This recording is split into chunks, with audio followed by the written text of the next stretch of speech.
Done అండి. Social మీడియాలో కూడా అండ్ ఇప్పుడు మీరు బ్యాక్ టు బ్యాక్ హిట్స్ కొట్టిన తర్వాత అండ్ రెమ్యునేషన్ పెంచారు అన్న టాక్ వస్తుంది. పెంచాలిగా మరి, ఇంక నేను బతకొద్దా?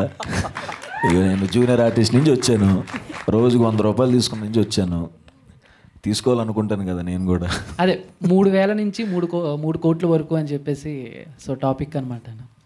1000 రూపాయల నుంచి 3 కోట్ల దాకా. Super, thank you. 3 కోట్లు అనేది నెంబర్, నువ్వు చెప్పావు కాబట్టి చెప్పాను, నెంబర్ అది కాదులేండి. ఓకే.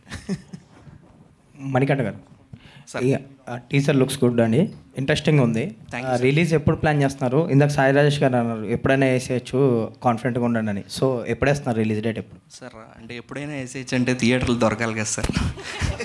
నాకు అంటే మీకు తెలిసిందే కదా సార్, మనం చిన్న స్కేల్లో చేస్తున్నాము. నాకు తెలిసి mostly in couple of months sir, next couple of months. ఇది ఆర్హా మీడియా? అవును సార్. సో ఇది ఓటీటీ కోసం చేసిన ప్రాజెక్ట్ అండి, లేదంటే theatre? Completely theoretical film sir. Aha is for digital sir, not Arha. మీకు అర్హా మీడియా సార్ ఇది.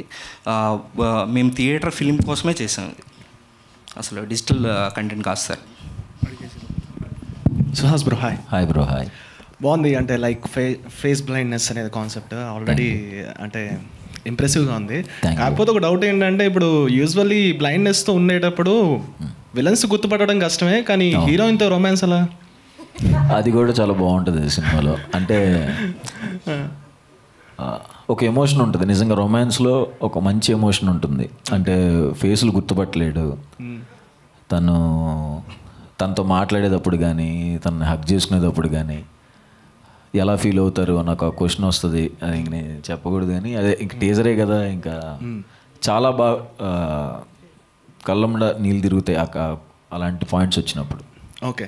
అండ్ నేను నేమ్స్ రివీల్ చేయట్లేదు, కాకపోతే అదర్ కంట్రీస్లో అయితే ఈ పర్టిక్యులర్ ఎగ్జాక్ట్ పాయింట్ కాదు కానీ ఒక పాయింట్ అయితే ఉంది, కానీ దీన్ని ఎంత డిఫరెంట్గా చూపించగలిగారు? నాకు నిజంగా తెలియదు, మరి అది డైరెక్టర్ గారిని అడగాలి. డైరెక్టర్ గారు మీరు ఒకసారి అడగరా ప్లీజ్. సో కొరియన్లో ఫేస్లెస్ లవ్ అని కానివ్వండి, అండ్ అలానే ఫేస్ ఇన్ క్రౌడ్ కానివ్వండి, ఇలా డిఫరెంట్ పాయింట్స్ ఉన్నాయి, కానీ ఎగ్జాక్ట్ పాయింట్ కాదు. సో దీనికి ఎంత డిఫరెన్స్, ఏం తేడా ఉండబోతుంది అంటారు? యాక్చువల్లీ నాకు తెలియదండి ఫేస్ బ్లైండ్నెస్ అని ఒక ఐడియా. ఎప్పుడైతే నేను స్క్రాల్ చేస్తున్నప్పుడు నెట్లో వెతికాను అనమాట, నేను చూశాను. It was very interesting.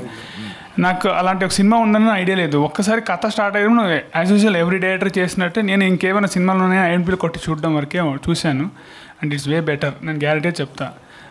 అంటే అక్కడి నుంచి అక్కడ మీరు ఏం చూసారు, ఏం మంచిగా అంటే డిఫరెంట్గానే ఉంటుందండి.